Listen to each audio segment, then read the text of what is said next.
It is April 25th, 2024. I have four interesting articles to cover today. First up, Alon Evans talks about the modern B2B buyer's journey and has some interesting insights from that perspective and how it doesn't align with the way that we've traditionally done it. Second, Wynter's B2B buying report, which has some great data, which talks about how prospects build out their consideration set and the things they consume before actually making a decision, which is very insightful.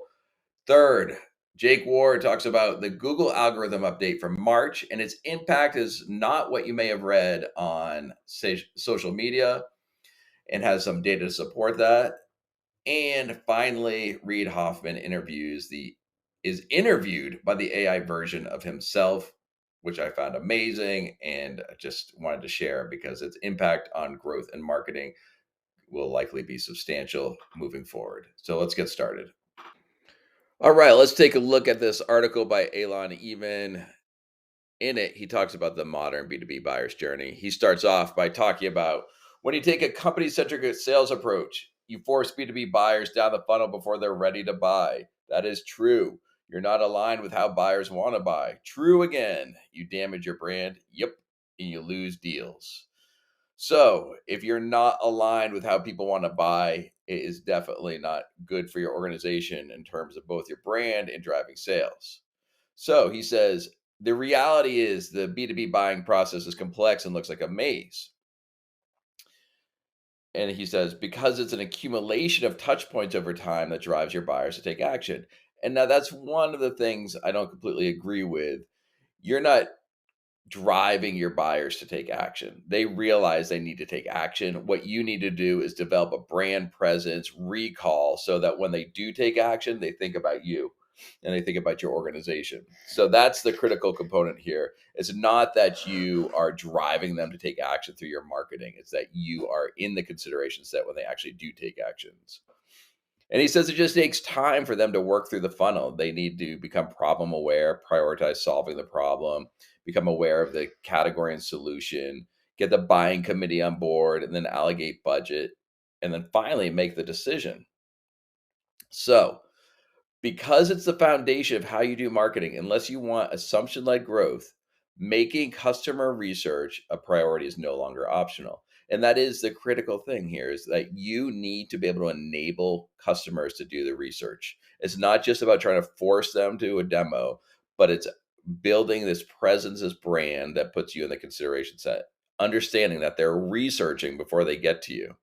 So he created this graphic which shows the traditional way, which is just forcing people for a funnel, and that's sales chasing leads that aren't ready to buy. And he created this graphic which shows this is how they actually buy. And of course, this isn't a literal flow. I think it's much more complicated than this, but it does highlight some of the channels they may use to research your product, your category, a solution to their problem. And the thing that's critical here is that some place around here, they make a decision to move forward with you. And so up here, what you're trying to do is just get in their consideration set. That's what these content channels need to do. As they get further down, it's you want to make sure that you're helping them choose you as a solution. So up here, this is like the 95 you hear about. They have a problem, but they're not in the active market. They get down here, they're actually making a decision. And so your content needs to reflect research, recall, remembering you, and then down here it has to help them make the decision. All right, cool. Next up, we're looking at this report from Wynter, which I love, how B2B SaaS marketing leaders buy software in 2024. And so this gets into the real data of what people are doing to make a decision. What channels are they consuming? What are they looking at? And so as we go down here, they took a look at 100 B2B SaaS marketing executives and asked them how they make their buying decisions. And these are companies with 200 plus employees or above. And so that starts off, they said they map their buying requirements. And I don't know exactly how formal this process is every time, but we'll just say that they define their requirements and then they start building out their consideration set. And Wynter says, based on the data, building the consideration set starts with Google searches, review sites, and asking peers. So this is who are they actually going to talk to as they get further down the funnel? Now, this is kind of interesting. 54% of people begin with a category search to identify possible vendors. Most of them Google the category name and comb through the search results or look up vendors from G2 or Trust Radius, and Capterra is one we've used before. So if you're like a challenger brand, not one of the leaders, this is good news because over half the people start with this category search. But then on the flip side, 42% start by looking for specific vendors. A list of vendors comes from peer recommendation, brands that buyers have already been following for a while, or through brand fame. So these are the category leaders. They definitely have a shortcut here in terms of getting on the vendor list. I shared a post yesterday where they're saying, the category leader is always going to be on the vendor list. And so you're always going to be compared against them. So it's really good to be the category leader. That's what we're shooting for. So we go down here and say, and this is another great point, a whopping 58% of B2B market execs start their shortlisting by asking peers. So that's word of mouth. Let's take a look here at the data they provide. Word of mouth, number one source of which vendors are considered, word of mouth. And this really ties into the idea again that the leaders in the category have an advantage because they have more customers. So that's more people who are sharing word of mouth. When you're just a challenger brand, when you're getting started, you don't have that many customers. So who are they going to who's going to share you via word of mouth? A very few people. And so because this is so big, it's really biased towards the largest companies. And so you have to overcome that. Of course, you want to create an experience that's word of mouth worthy, but you definitely have some challenges ahead of you. What's interesting, the second category is just third-party reviews, G2, Trust Radius, etc. And so you really want to make sure you have a great presence here and take a look at it. This is a place where you can actually get entry into this. And then some of these other pieces are further down the list. And so it's just not as big an opportunity to get in front of them. And then their point is the buyers self-educate. So 97% will check out the vendor website. I can't believe it's 97%.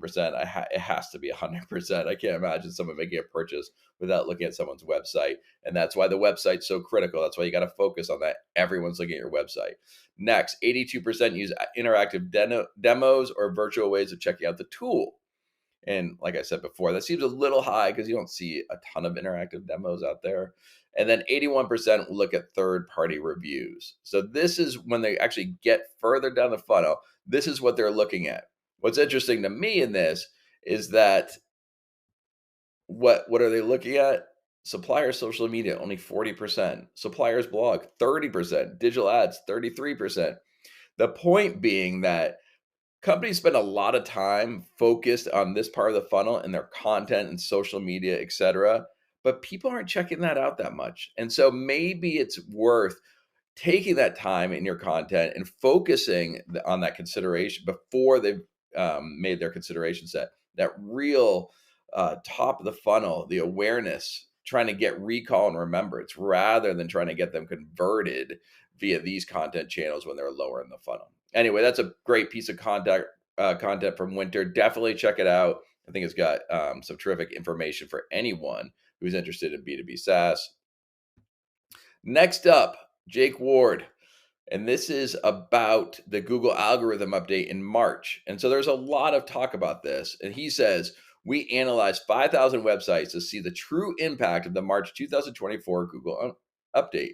And so these are some of the comments he heard. Only AI content is being targeted. There are significant drops in traffic. Smaller sites lost traffic to larger sites. And I've heard all these things. But then he takes a look at the data to see what it really shows. And the story is a little bit different, as you might expect, like many things on LinkedIn. So they analyzed 5,000 sites and they actually had access to their Search Console data. So they're looking at real data, not just estimates. Across all sites, the overall drop was 1.5%, not hugely significant. And so did traffic actually drop? Barely. The vast majority of sites saw no sizable change. In fact, 78% of sites had less than a 20% change in traffic. What about site size? So this was a big thing. There was some talk out there that larger sites it was biased towards larger sites, trying to there had a preference in this algorithm update. The data doesn't support that. And you can see here, there is something here in that The smaller sites did see negatives, but in the larger sites, all slightly positives. But overall, it's not like a dramatic story. It's not like smaller sites are being completely punished and larger sites are being rewarded. A lot of this could be within the month to month noise. So not a huge story there. And then he took a look at content niches using AI. So he broke the sites out into different content niches. You see food and cooking did see a bump. Of course, this is short amount of data. Maybe there's something related to food and cooking during this time frame that gave it a bump. Business and finance were slightly down.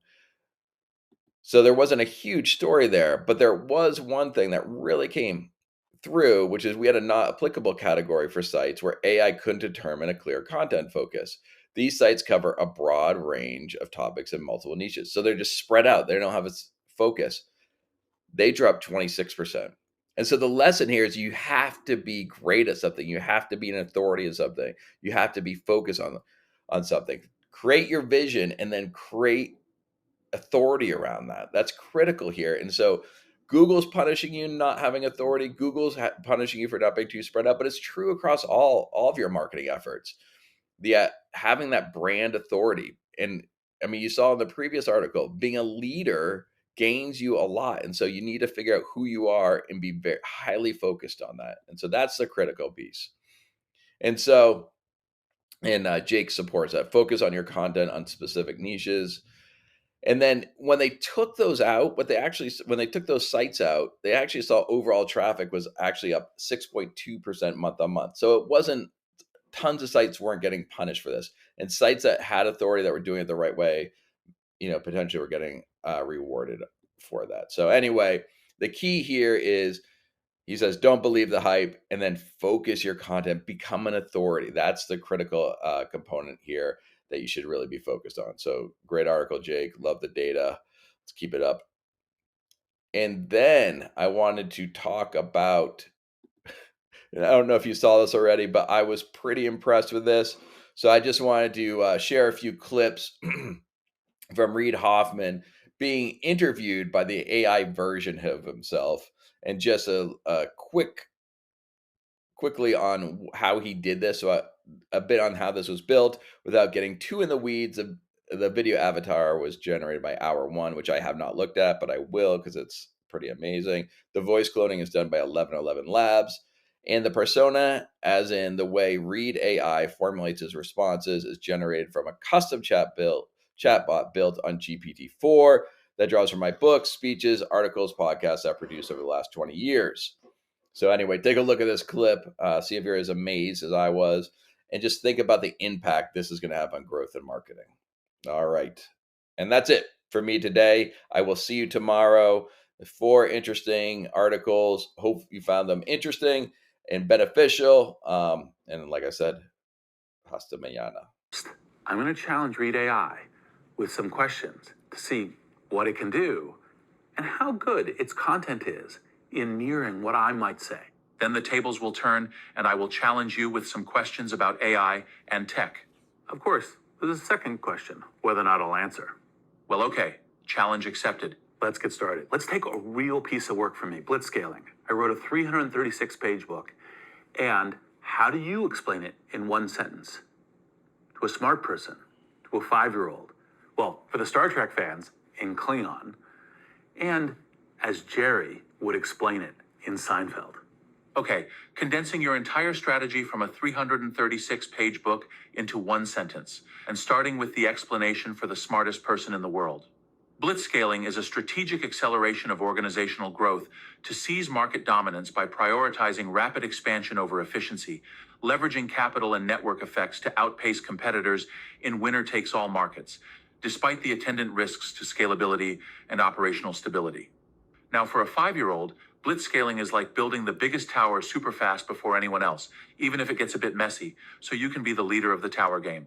And now for a Klingon, blitzscaling pus viddelheg duj luchar glutavis tilhab doch vam viol, hoch competition vipo qa market dahara. And finally,